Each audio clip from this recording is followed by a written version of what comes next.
Hello, we're back. Okay, I'm just looking at round number 5. Yeah, let me show you what happened in history. Only 2 steps, look. We've just bumped into someone here in the north. VidCom, we've gained accomplished envoys, so that's good. We've developed Rover Mark II. I thought I'd actually re-rolled a new design, but I think I must have just built on the one we already had. This is what happens when I play my turns too late at night. But it doesn't matter. Then we've got a padded environsuit as well. We've discovered this. This is really, really good. I kind of wish I'd got that before I'd, developed my new model of infantry. Okay, so here's what I've got a bit of a conundrum, and this is maybe a question for people who know how the design system works. So this is the Rover that we've got. Now, I was looking at it, and if you remember, the original model had 5mm steel plating and a medium diesel engine, which gave it an overpowered engine with a +10 move modifier, and it uses 0.9 fuel per hex, right? This one technically should use less, but it's using the same fuel, which I don't understand, because we've got a light diesel engine. It's got an underpowered engine. I actually deliberately did this because I thought it would use less fuel. But it turns out we've got a -20 modified to the movement because it's, underpowered. Which again, I kind of don't get, because I was fairly sure that this size, the weight of the model was within the limits of the engine. At least that's what the tooltip was telling me. So, yeah, model design in Shadow Empire still continues to confound a little bit. So I'm not quite sure what's going on there. So really, look, I'm not actually saving anything here. Now, I'm interested to know, if I build this same model, except I give it a larger engine, am I going to be increasing the movement oil? It might be the case. Who knows? See, I just don't know. I need to recheck the manual to see if there's something I'm missing. But there might be somebody who knows this better than me who can help me understand that. But yeah, I don't get that at all. On the plus side, just check out the quality. The combat rating is improved by ×2, which, and if we go here, look, you'll see that it's got nearly twice as many hit points. At least it has got twice as many hit points against soft targets, and it's got better guns, and yeah, it's just, the whole thing's better. Basically, it's going to be better for combat. So I like to use Rovers in combat at the start of the game. Now with 25mm steel plating, they're probably not going to get killed that easily as well, so they might be worth making. Anyway, another thing that's also interesting, if you check this, look, the reason why I re-rolled this was because these weapon and armor design were just bad. I've never ever seen rolls this low. Without actually re-rolling the whole thing, we managed to get 74 on the weapon design and 53 on the armor. So even without any field testing, we actually got an improvement there. I think that must be because of the strength of the guy in the model design council. Now, 74 is still garbage, and 53 is utter garbage, but still, I mean, once you're sort of pushing over 80, 90, it's kind of like, serviceable. I think 74 is kind of bad, but at least it's better than what it was, right? And that's the reason why we've got this big increase in the combat rating, added to the fact that it's now got way more hit points because of the armor. Okay, so that was that. So let's have a look at the decisions. Yeah, we want to make another model now. I think I'm going to wait for padded environsuit before I upgrade anything else. Let's just go to our organisations and check out the Model Design Council.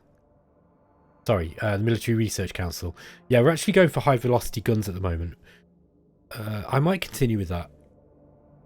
I think I'll continue with that. It's going to be about 3 turns by the looks of it, just roughly speaking, because we got 34 points that turn. So let's keep on that. 3 turns later, we'll get high velocity guns, and then we'll have the chance to start of getting something like tanks. Now, I'm not going to push too far into these guys' territory. I'm going to hold it there. This unit needs to come down here to catch up with the rest of the. Yeah, look for a strategic moving down. Looks like this unit stopped here. I reckon they're farmers, because the reason why I say that is I think if they weren't, they probably would have moved in on us by now. I think they would have moved in, and things like slavers, they'll charge in and try to attack you. So I'm going to move back. just keep this position here, I think. Let's just have a look at what our supply usage is here. Okay, these guys are okay. Now we're going to be out of supply here with this lot, with the 5th.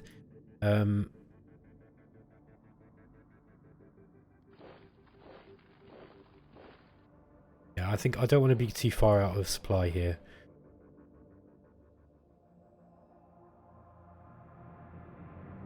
Now it's funny because I was actually looking at I was reading some comments from the other series that I'm doing on Battle Mode channel, and I was chatting to my buddy Trifler, and Trifler, well, he was saying basically, I overuse infantry, and he said you're the only person I know who uses infantry for like exploration, and I totally take that criticism.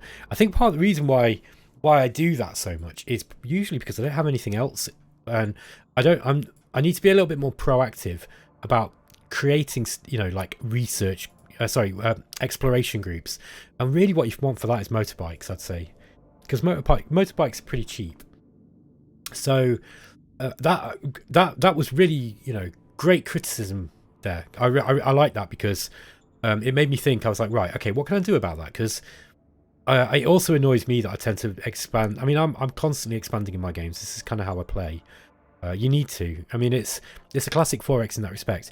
I think Shadow Empire, more than any other 4X game that I know, will allow you to kind of, sit and turtle up and tech up before you push out. But you've got to be a bit careful because the other regimes don't do that. They will constantly expand, and particularly AI regimes. So yeah, I mean, what I want to do is the last turn. I think I decided to make a bit of a greedy play, which was to build another recycling plant. So we've got one recycling plant up now. We're going to get another one. It looks like I've got just enough. I mean, what I would really like to do now is to start getting some buggies up. Sorry, that was the wrong one. So, but yeah, we can't get them yet. But once we've got another, I think once I've got another one of these up, or these recycling plants, I think what I'd like to do is start getting my next job will be to get another infantry unit out, because once I've got 2, I feel secure. Like 1 isn't enough to defend you if you get attacked. 2 is enough because you can basically like place 2 lines. Okay, so I think I've got my pen tool here, so yeah, let me just kind of show you what I mean. For example, let's say we got pushed in by slavers, right, and they kind of came up like this. You can form one line with 5 units, and you could be like, you could find, I don't know, let's say we were attacked here. I could stick them like this, 1 2 3 4 5, right? And then I've got a second battalion, second brigade, and there's a couple of things you could do with them. You can either put them like that, or you can kind of bit them around, like just depending on where they're needed.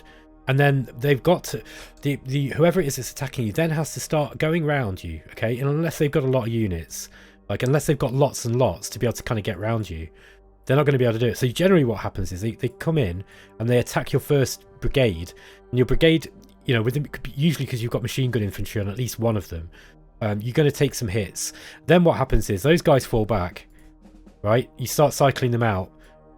But I don't know, like you might lose, a couple of brigades might take losses and you move them back, and then they're replaced with brigades, from the second one. So that's kind of how you do it, and that works well against slavers. Now the thing about thinking about slavers is they tend to come in with loads of like buggies and stuff and motorbikes, and just remember the hotkey to remove that.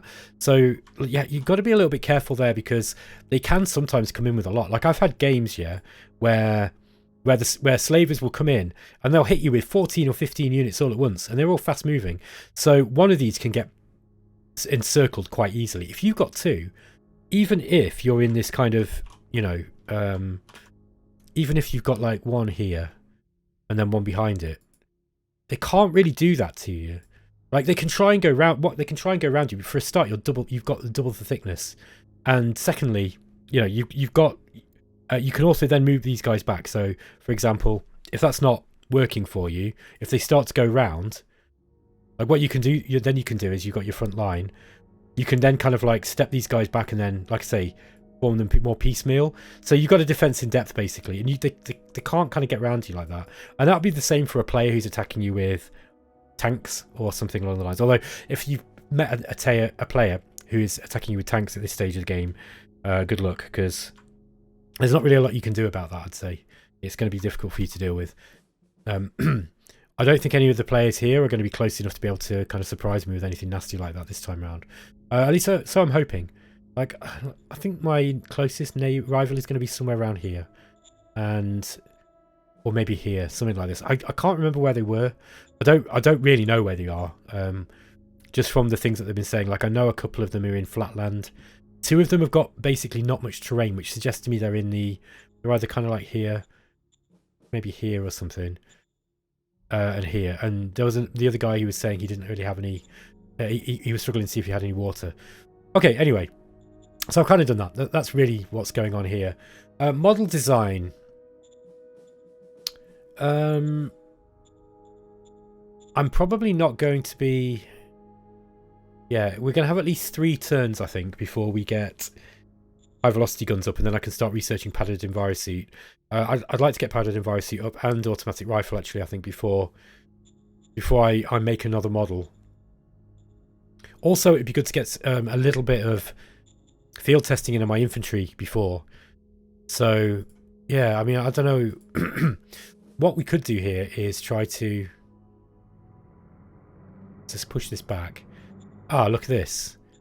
We found a dome farm, and this is a farming community. Oh, these are... Okay, right. Jacob's Holt Reich. These are farmers. I think in the case of these guys, I think we should attack them. Now, we've not gone for the Foreign Affairs Council early on, which, yeah, I mean, it's expensive in political points to get that working anyway. I think I probably want to attack them. And that's going to be the best bet here, because we need to, like, they'll be easy, relatively easy. Excuse me. They'll be relatively easy. What I'll do is I'll probably build some buggies to bring down, and the buggies can take do the brunt of the attacking.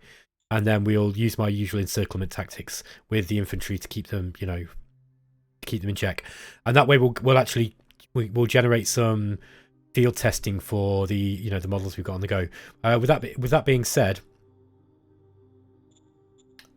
maybe just design a truck, because I think our truck was bad, wasn't it? Remember right? Pretty much. Yeah, it's not too bad. I mean, the engine design's not very good. Let's just make a new design for this. Excuse me. What was the existing one? Let me just check what we had. Light diesel engine. Okay, so its operation cost is 3 oil. 0.3 fuel per hex, that will be. Yeah. Fuel use expenditure per hex, 0.3 fuel. So, I mean, we could... Let's just iterate on that, see what we can make, because I need to start making use of mobile troops. This map is going to need them, I think, especially if my opponent's going to be in open terrain. It's difficult to, to fight in open terrain if you're just using infantry formations. What can we do? Let's just go for the light diesel engine. We'll just see what we get. We'll see what we re-roll. It'll take a few turns for that to come up. I can always change it if something happens that we need to do. We need to change it. Let's send a spy out into Jacob's Hold Reich. Am I not Timonis territory? Okay. Where did I send that last one into? Beamar Hansa, was it? I forget now. No, it wasn't. Maybe I didn't play one last turn. I've just forgotten now, to be honest. Maybe I'll send some in here, because since we're thinking about attacking these guys. Okay, he failed his roll. Never mind. Yeah, that guy's bad. We need to replace him. He's really, really bad. Let's recruit another junior. If we're lucky, we might get a good one. Let's have a look, see what we got. Tim Hagen. Capability 2. Okay. He's got a weak war score, so he's probably not going to be any good for that job. Caleb McKenna is another one. Also weak in war. Yeah, really, we should have put Dick Sirius in there, I think. Got 44 war score. Yeah, and then 35 high command, 30 operational command.